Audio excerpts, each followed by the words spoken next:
جو جھنڈا ہے وہ تھامیں گے تو آپ کے ساتھ کیا ہوگا، یہ ہر کسی کو پتا ہے۔ اگر اس کے باوجود لوگ نکل رہے ہیں تو پھر مان لیجئے کہ لوگوں کو اس چیز سے اب ڈر بھی نہیں لگتا۔ ظاہر ہے کہ اب آپ کہیں کہ اگر الیکشنز ابھی نہیں ہو رہے تو لوگ کہہ رہے ہیں ٹھیک ہے ٹھنڈا کر کے کھاتے ہیں، لیکن الیکشنز ہونے ہیں، اور جب الیکشنز ہوں گے تو اس کے بعد کیا منظر بنے گا، وہ ایک بالکل الگ سی کیفیت ہوگی، اور اس وقت صورتحال کا پتہ چلے گا۔ اب میں آپ کو بتانا یہ چاہتا ہوں کہ آج شہباز شریف نے ہاتھ کس طرح سے لاہور میں کھڑے کیے ہیں۔ آج لاہور میں ایک طویل پریس کانفرنس تھی، اور اس پریس کانفرنس میں خود موجود تھا اور میں نے سوال بھی کیا، لیکن ظاہر ہے کہ ایسے سوالوں کے جواب وہاں پہ نہیں ملتے، اور میرا سوال بڑا سادہ تھا۔ میں نے ان سے پوچھا شہباز شریف سے کہ آپ 16 مہینے اس ملک کے اوپر وزیر اعظم کے منصب کے اوپر رہے، آپ کی پارٹی آپ کی کارکردگی کو اون نہیں کرتی، آپ کے اتحادی آپ کو اون نہیں کرتے، تو آپ کس کھاتے میں اپنے آپ کو سمجھتے ہیں؟ تو ظاہر ہے انہوں نے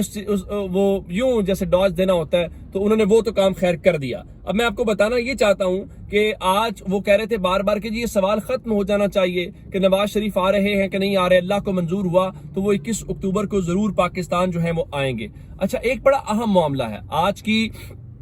پوری پریس کانفرنس کے اندر، ایک بار بھی جنرل فیض، جنرل باجوہ کا نام لے کے انہوں نے احتساب کا مطالبہ نہیں کیا، ایسی کوئی بات نہیں کی۔ تو آپ ایک جانب عوامی سطح کے اوپر کوئی اور بناتے رہے ہوں، ووٹ کو عزت دو کی باتیں کرتے رہے ہوں، اور جب آپ کو اقتدار ملا ہو تو آپ ایسے سجدہ ریز ہوئے ہوں کہ جس کی کوئی مثال نہیں ملتی، تو آپ کیا سمجھتے ہیں پاکستان کے لوگوں کو کہ ان کو عقل نہیں ہے، ان کو چیزوں کا پتہ نہیں ہے؟ پھر ان سے منصور علی خان بھی آج موجود تھے، اور منصور علی خان نے ان سے سوال کیا عمران ریاض سے متعلق، بہت اچھی بات ہے، اور انہوں نے بتایا کہ یہ آپ کے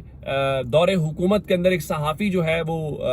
غائب ہو جاتا ہے، یا جدھر بھی وہ گیا یا اٹھا لیا جاتا ہے، اور آج وہ آیا ہے تو وہ ہڈیوں کا ڈھانچہ بن چکا ہے، وہ بول نہیں سکتا۔ تو شہباز شریف نے کہا اچھا، یوں مڑ کے دیکھا کہ میرے دور حکومت میں وہ لاپتہ، مجھے تو نہیں پتا۔ تو خواجہ سعد رفیق ان کے بائیں جانب بیٹھے تھے، تو انہوں نے بھی کوئی زیادہ، حالانکہ مریم اورنگزیب سے بہتر کون جانتا ہے، ہر محفل میں سوال ہوا، اور یہ کہتے ہیں کہ ہم نے آزادی اظہار رائے، یہ ان کے دور حکومت میں ارشد شریف جیسا بندہ اس دنیا سے گیا ہے، ان کے دور حکومت میں عمران ریاض جیسے بندے کے ساتھ جو کچھ ہوا ہے یہ لوگ نہیں بھولیں گے، یہ لوگ نہیں بھولیں گے۔ دیکھیں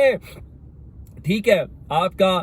جہاں اس ملک کے اصل فیصلہ ساز ہے ان کے ساتھ آپ کی یس ہے، اور آپ سمجھ رہے ہیں کہ آپ اقتدار میں آ جائیں گے، بالکل ٹھیک ہے، یہ مانگے تانگے کا اقتدار آپ لے تو لیں گے، لیکن اگر آپ یہ کہتے ہیں کہ عمران ریاض کا واقعہ آپ کی حکومت میں ہوا اور آپ کو کوئی علم نہیں ہے، اور اس کی جسٹیفیکیشن آپ یہ دیتے ہیں کہ جناب وہ دیکھیں نا کہ مجھے اور نواز شریف کو بھی اغوا کیا گیا تھا 99 کے بعد، تو ہم نے تو کوئی شکوہ نہیں کیا، تو کیا کہنا چاہتے ہیں کہ اغوا ہو جائے تو کوئی شکوہ نہ کرے، کوئی غائب ہو جائے تو شکوہ نہ کریں؟ آپ مانیں کہ آپ کی حکومت میں عمران ریاض غائب ہوئے، 4 مہینے رہے، اور آپ کے پاس آپ اس لا علمی کا اظہار کر کے آپ اپنے اس چیز سے بھاگ نہیں سکتے۔ ادھر ذرا دیکھیے کہ آپ کے میرے لیے تو روزانہ خبر ملتی ہے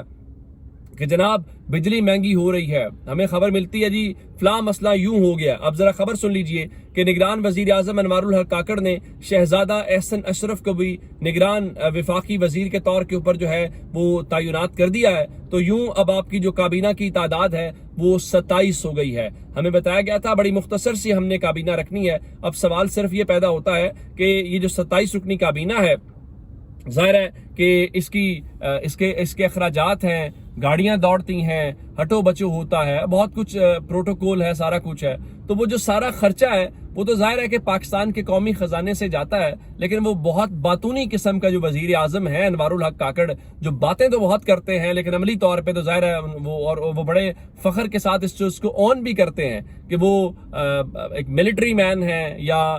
وہ ان کا تعلق کہاں سے ہے۔ تو ان کو یہ بھی خیال کرنا چاہیے کہ لوگ اس وقت بجلی کا بل ادا کر کے باقی کر کے کھانے پینے سے مجبور ہو گئے ہیں، کم از کم یہ اگر 27واں وزیر نہ بھی ایڈ ہوتا تو بھی آپ نے حکومت چل جانی تھی، اور ویسے بھی حکومت کون سا آپ نے چلانی ہے، یہ آپ کی پریشانی تھوڑی تھی۔ اپنا بہت سا خیال رکھیے گا، خدا حافظ۔